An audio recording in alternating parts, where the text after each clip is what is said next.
देखिए, मैं कह रहा था अयोध्या से लेकर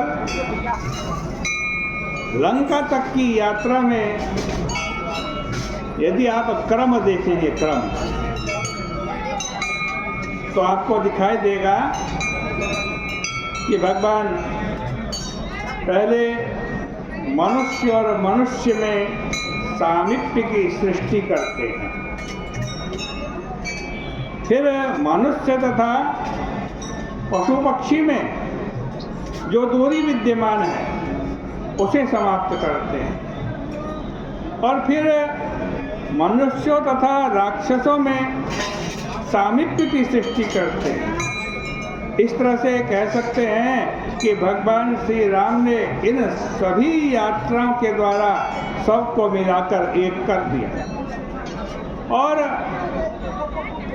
मिलाने की इस कला की अंतिम परिणति राम राज्य के रूप में होती है, क्योंकि राम राज्य तब तक नहीं बन सकता जब तक सारा समाज भगवान राम के प्रेम सूत्र में आबद्ध नहीं हो जाता।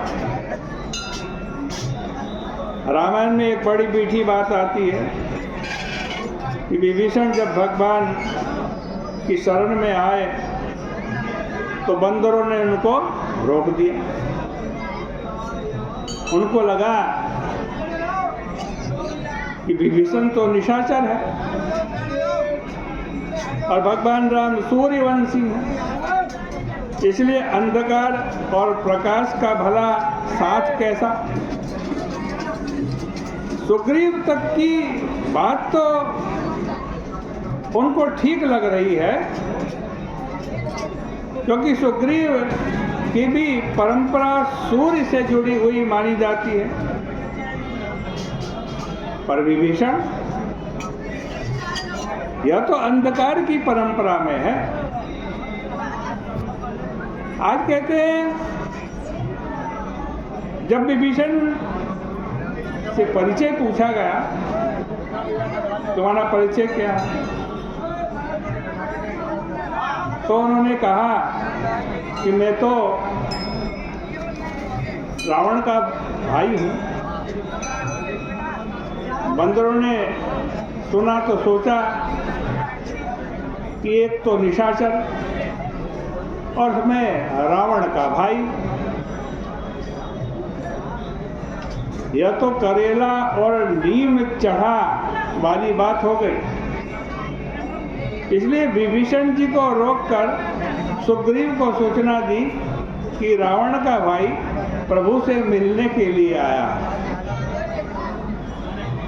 प्रभु ने जब देखा कि सुग्रीव के कान में कोई सूचना दी जा रही है, तो भगवान ने पूछा, मित्र क्या सूचना है? सुग्रीव ने कहा, महाराज आवा मिलन दशानन भाई, रावण का भाई आपसे मिलने आया है।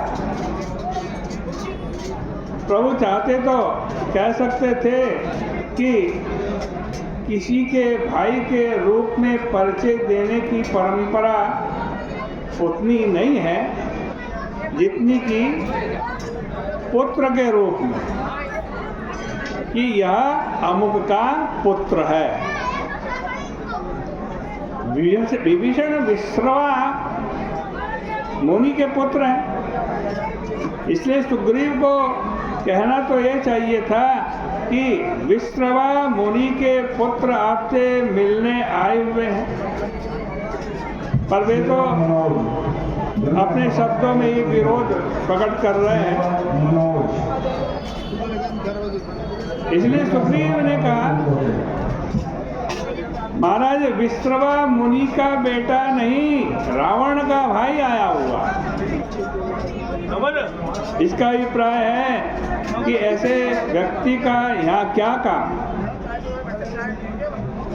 लेकिन प्रभु तो मर्मज्ञ है, वे समझ गए कि सुग्रीव ने अपना विरोध बड़ी साहित्यिक भाषा में प्रकट कर दिया, लेकिन भगवान बड़े भोलेपन से भगवान ने पूछ लिया, क्या पूछा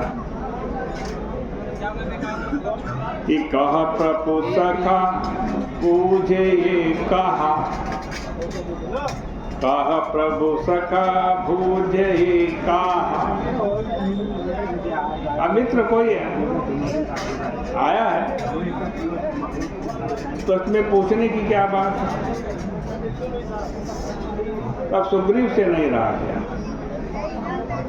उसने सोचा मैंने इतनी साहित्यिक बात कही, पर ये तो अब भी कह रहे हैं, इसमें पूछने की क्या बात है। इसलिए वहाँ पर गोस्वामी जी ने अलग वाक्य जो लिखा वह बड़ा सांकेतिक था। वे कहते हैं कहि कपीस सुनहु नर नाम। क्या कहते हैं? कहि कपीस सुनहु नर नाम। बंदरों के राजा ने कहा कि मनुष्यों के राजा सुने, यानी सुग्रीव ने भगवान श्री राम जी से। सुग्रीव कौन? बंदरों का राजा। राम जी कौन? मनुष्यों के राजा। सुग्रीव का अभिप्राय है कि महाराज आप भी राजा हैं और मैं भी राजा हूँ, इसलिए हम दोनों में जो बात होनी चाहिए वह राजनीति के विरुद्ध नहीं होनी चाहिए। सुग्रीव का व्यंग्य यह था कि महाराज यह प्रेम की भाषा तो हो सकती है कि कोई आया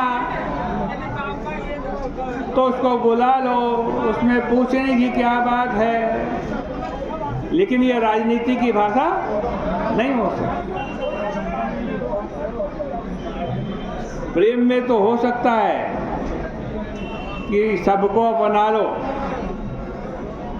पर नीति तो यह कहती है कि पहले व्यक्ति की परीक्षा लो और फिर पूरी तरह से परख करके तब उसे स्वीकार करो। प्रभु आप तो यहाँ युद्ध करने के लिए आए हैं और युद्ध नीति का विषय है, प्रेम का विषय नहीं है।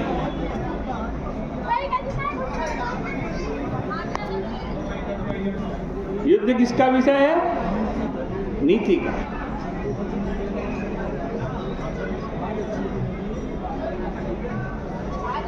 सुग्रीव का तात्पर्य है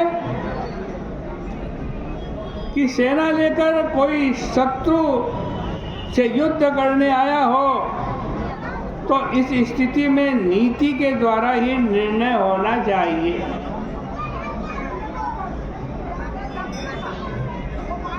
भगवान श्री राम क्या करते हैं?